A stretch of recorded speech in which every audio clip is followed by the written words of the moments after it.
Se você tem TDAH, eu tenho certeza que você sofre ou já sofreu com a famosa paralisia do TDAH. Pra quem não sabe, eu sou psicóloga, sou diagnosticada com TDAH e assim como vocês, eu luto diariamente contra a minha própria mente. E hoje foi um dia que aconteceu comigo a paralisia. Eu vou contar um pouquinho da minha experiência pra vocês e depois eu vou explicar o porquê que isso acontece no nosso cérebro e também vou entregar de brinde uma estratégia prática que eu utilizo na minha vida pessoal e também utilizo com os meus pacientes em consultório. Vamos lá, hoje eu acordei 8 horas da manhã. Na verdade, a minha mente acordou primeiro do que eu, tá? Eu acordei, os pensamentos eles foram se atropelando, uma voz de fundo falava: levanta daí, você precisa tomar banho, você precisa fazer maquiagem, você precisa se arrumar, você tem que gravar pro YouTube, você tem que gravar conteúdo, você tem que botar roupa pra lavar, você tem que comprar roupa de festa junina e um monte de pensamentos se atropelando, um em cima do outro. Aquilo foi me gerando angústia, foi me gerando ansiedade e o que estava próximo a mim? Meu celular. Adivinhe, peguei o celular e comecei a rolar o feed. Eu não fazia ideia do que eu tava vendo ali. Eu só fiquei rolando por 2 horas até eu entender e lembrar-me que isso que tá acontecendo comigo é a paralisia. Preciso levantar e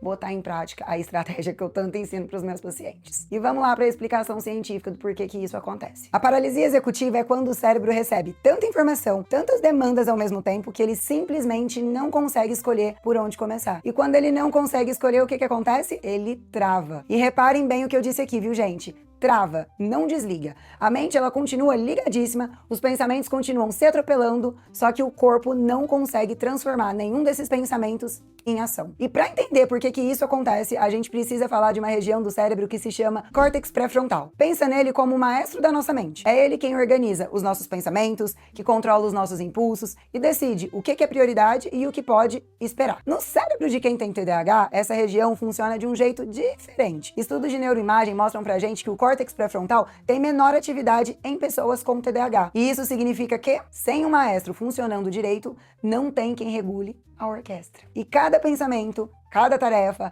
cada eu preciso fazer isso, entra gritando na nossa mente, com o mesmo volume, a mesma urgência e a mesma preocupação. Academia, trabalho, mensagens que eu preciso responder, coisas que eu preciso fazer, enfim, tudo isso vem junto ao mesmo tempo, parecendo igualmente urgente. A gente não sabe por onde começar, a gente não sabe o que priorizar, e aí pega o celular ou vai fazer qualquer outra coisa mais aleatória possível que nos gere o mínimo de conforto e prazer imediato. E é aqui que a dopamina entra. Ela tem um papel fundamental nessa história toda. Ela funciona como um combustível do nosso cérebro e atua principalmente na antecipação das tarefas. Ou seja, quando o cérebro percebe que algo pode valer a pena, a dopamina é liberada. Essa dopamina, ela percorre o caminho que liga direto ao córtex pré-frontal, o maestro que organiza e prioriza as tarefas. Ou seja, esse maestro depende da dopamina para saber o que merece atenção primeiro. E no TDAH, essa dopamina é desregulada nessa região. Resultado, gente, o maestro trabalha mal. Os pensamentos se atropelam, a gente trava. Essa trava gera culpa, que gera angústia e gera ansiedade. O corpo começa a buscar alívio imediato e sai atrás da famosa dopamina. E adivinhem só, o que dá dopamina fácil e rápido, sem exigir nenhuma tomada de decisão? O celular. Por isso que no meio da paralisia, a gente acaba indo ali, rolar as telas sem nem saber direito o que a gente tá vendo. Mas nem sempre a paralisia termina no celular, viu? Às vezes a pessoa trava e vai dormir. E isso é a mesma sobrecarga, só que com um mecanismo um pouquinho diferente. No celular,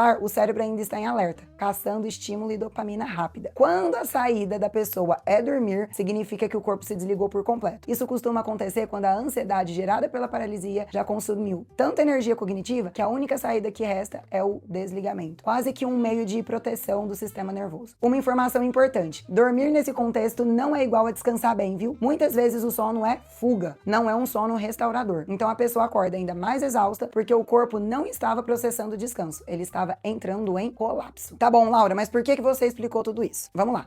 Entender como o nosso cérebro funciona não vai fazer com que os sintomas desaparecem, mas vai ajudar vocês com toda certeza a diminuir essa culpa, essa ansiedade, essa angústia que é gerada quando a gente entra nesse ciclo. E vai fazer vocês entenderem, quando paralisar, quando os pensamentos começarem a se atropelar e você não souber o que fazer, você vai lembrar: essa é a tal da paralisia e agora eu preciso fazer isso. E isso é exatamente o que eu vou ensinar pra vocês agora. Então peguem aí papel e caneta e bora anotar. Como os nossos pensamentos estão sempre se atropelando, atropelando e não consegue organizar, entender e priorizar tarefas, a gente vai precisar passar tudo que tá aqui dentro para o papel. Então vocês vão pegar um caderno e uma caneta e vão anotar sempre quando isso acontecer. Tudo que tá passando aqui. Ah, eu preciso hoje ir pra academia, eu preciso lavar a louça, eu preciso trabalhar, eu preciso responder e-mail, eu preciso sei lá mais o quê. Vocês vão tirar tudo que tá aqui dentro e escrever no papel. Não precisa ser de forma cronológica. Vocês podem escrever exatamente do jeito que vem na cabeça, porque os pensamentos eles estão desorganizados, então vocês podem escrever desorganizados no papel. Assim que vocês escreverem, passar tudo que tá aqui pro papel, vocês vão visualizar, vocês vão olhar melhor. O que eu preciso fazer aqui? Por onde eu devo começar? E aí sim, visualizando, vocês vão conseguir entender. Bom, primeira coisa que eu preciso fazer. Ah, tá. Então agora eu consigo fazer isso, isso e isso. Priorizou. Escolheu o que você vai fazer? Executa. Acabou de fazer a atividade que você escolheu como prioridade? Passa pra próxima. Depois, olhou no caderninho, dá um check na que você fez e escolhe qual vai ser a próxima. Escolheu a próxima? Vai executar. Dá um checkzinho também no que vocês precisaram fazer. E assim por diante. A gente precisa de visualizar para conseguir definir o que é prioridade. Dar o checklist é importante porque gera recompensa, gera estímulo e gera vontade de você continuar fazendo. E tudo isso precisa ser anotado para você não se perder. Vocês vão perceber que quando vocês passarem pro papel, gente, tem muita coisa ali que não é nem urgente, nem importante, nem prioridade, que tem coisas que vocês vão poder fazer na semana que vem. Mas como vem tudo de uma vez na nossa cabeça, a gente já quer sair colocando em prática. E não, escolhem coisas que vocês vão precisar fazer sim, é urgente, é muito importante. Escolhe a sua prioridade baseando-se nisso. Vocês precisam ter isso por escrito e visualizar para vocês conseguirem ter clareza do que realmente é prioridade. A nossa mente sozinha não consegue processar. O TDAH funciona muito bem dessa forma e também funciona com tarefas divididas em microetapas. Por isso que vocês não vão sair fazendo tudo de uma vez. Executou uma tarefa, deu checklist, aí vocês vão olhar para a próxima. Deu checklist a hora que conseguiu a próxima,